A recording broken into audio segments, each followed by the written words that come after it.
नमस्कार। हिमाचल अभी के रेडियो बुलेटिन के साथ मैं भावना ठाकुर। पेश है अभी तक के प्रमुख समाचार। सबसे पहले हेडलाइंस। अगले साल से अनिवार्य किया जाएगा यूनिवर्सल कार्टन। टेलीस्कोपिक कार्टन होगा पूरी तरह से बंद। स्टाम्प संशोधन और भू राजस्व संशोधन बिल विधानसभा में पारित, विपक्ष का भारी विरोध। अभिनेता आमिर खान ने आपदा राहत कोष में 25 लाख रुपए का किया अंशदान। सुक्खू बोले, बीजेपी सरकार ने अमृत महोत्सव पर खर्चे 6.93 करोड़। स्वतंत्रता सेनानियों को भुलाया। हाईकोर्ट ने पत्नी की हत्या के जुर्म के लिए सुनाई गई उम्र कैद की सजा को रखा बरकरार। अब समाचार विस्तार से। हिमाचल प्रदेश में अगले साल से यूनिवर्सल कार्टन का इस्तेमाल अनिवार्य किया जाएगा। विधानसभा मानसून सत्र के छठे दिन बागवानी मंत्री जगत सिंह नेगी ने इसका ऐलान किया। उन्होंने कहा कि टेलीस्कोपिक कार्टन पूरी तरह से बंद होगा। बाहरी राज्यों में भी किलो के हिसाब से ही सेब बेचा जाएगा। नहीं मानने वाले प्रदेशों के उच्च न्यायालयों में मामला उठाया जाएगा। बागवानी मंत्री जगत सिंह नेगी ने ठियोग के कांग्रेस विधायक कुलदीप सिंह राठौर की ओर से मामले पर उठाए गए प्रश्न के जवाब में यह जानकारी दी। ठियोग के कांग्रेस विधायक कुलदीप सिंह राठौर ने सदन में यूनिवर्सल कार्टन लागू करने का मामला उठाया। उन्होंने अपने वक्तव्य में कहा कि सेब को किलो के हिसाब से बेचना ऐतिहासिक निर्णय है। इसमें समस्या आएगी भी, क्योंकि यह बहुत महत्वपूर्ण निर्णय है, लेकिन यह संभव नहीं था कि एक एक पेटी को बाजार में तोलने की व्यवस्था की जाए। हिमाचल प्रदेश विधानसभा के मानसून सत्र के छठे दिन शनिवार को विपक्ष के हंगामे के बीच स्टाम्प संशोधन विधेयक पारित हो गया। नेता प्रतिपक्ष जयराम ठाकुर ने कहा कि सरकार ने स्टाम्प शुल्क में 10 गुना वृद्धि की है, जिसका बोझ आम जनता पर पड़ेगा। जब बिल को प्रस्तुत किया गया तब सरकार के पास बहुमत नहीं था। सरकार ने लोकतंत्र की हत्या करते हुए बिल को पास किया है।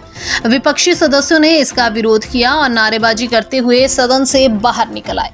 विधेयक के अनुसार पहले सभी के लिए 50 लाख तक जमीन की रजिस्ट्री पर 8% स्टाम्प ड्यूटी थी।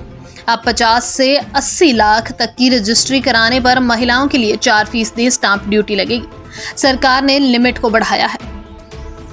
बॉलीवुड के मिस्टर परफेक्शनिस्ट अभिनेता आमिर खान ने करुणा का परिचय देते हुए आपदा राहत कोष 2023 के लिए 25 लाख रुपए की राशि का अंशदान दिया है। मुख्यमंत्री सुखविंदर सिंह सुक्खू ने आमिर खान के इस सहयोग के लिए उनका हार्दिक आभार व्यक्त किया है। उन्होंने कहा कि यह सहायता निसंदेह राहत व पुनर्वास कार्यों में महत्वपूर्ण भूमिका निभाएगी, जिनका उद्देश्य प्रभावित परिवारों को आपदा से उभरने में मदद करना है। मुख्यमंत्री ने कहा कि इस राशि का उपयोग जरूरतमंद लोगों की सहायता के लिए किया जाएगा। उन्होंने कहा कि आमिर खान के इस पुनीत कार्य से आपदा प्रभावित लोगों को सहायता मिलेगी। शेष समाचार ब्रेक के बाद। आपके स्वास्थ्य का प्रहरी श्री बालाजी हॉस्पिटल, कांगड़ा, हिमाचल। सीएम सुखविंदर सिंह सुक्खू ने कहा कि बीजेपी सरकार ने अमृत महोत्सव पर 6.93 करोड़ रुपए तो खर्चे, लेकिन स्वतंत्रता सेनानियों और उनके परिवारजनों को भुला दिया। आजादी का अमृत महोत्सव कार्यक्रम को राजनीतिक प्रोग्राम नहीं बनाना चाहिए था। स्वतंत्रता सेनानियों के परिवारों को भी इन कार्यक्रमों में बुलाना चाहिए। पूर्व भाजपा सरकार ने इस कार्यक्रम को बोझ समझा। चुनावों का समय था, इसलिए कार्यक्रमों को फटाफट किया। भविष्य में जब भी इस तरह के कार्यक्रम होंगे, सभी स्वतंत्रता सेनानियों के परिवारों को बुलाया जाएगा।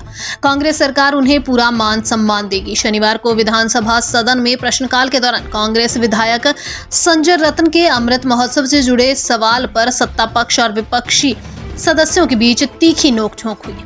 ज्वालामुखी से विधायक संजय ने कहा कि तत्कालीन सरकार ने कार्यक्रम पर 6.93 करोड़ रुपए खर्च किए, लेकिन जिन लोगों ने देश की आजादी की लड़ाई लड़ी, उनके वारिसों को बुलाया ही नहीं। हिमाचल प्रदेश हाईकोर्ट ने पत्नी की हत्या के जुर्म के लिए सुनाई गई उम्र कैद की सजा को बरकरार रखा है। न्यायाधीश त्रिलोक सिंह चौहान और न्यायाधीश रंजन शर्मा की खंडपीठ ने सिरमौर निवासी शुपाराम की अपील को खारिज कर दिया है।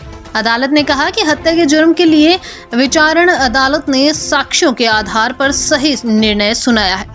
सत्र न्यायाधीश सिरमौर के निर्णय को हाईकोर्ट के समक्ष अपील के माध्यम से चुनौती दी गई थी।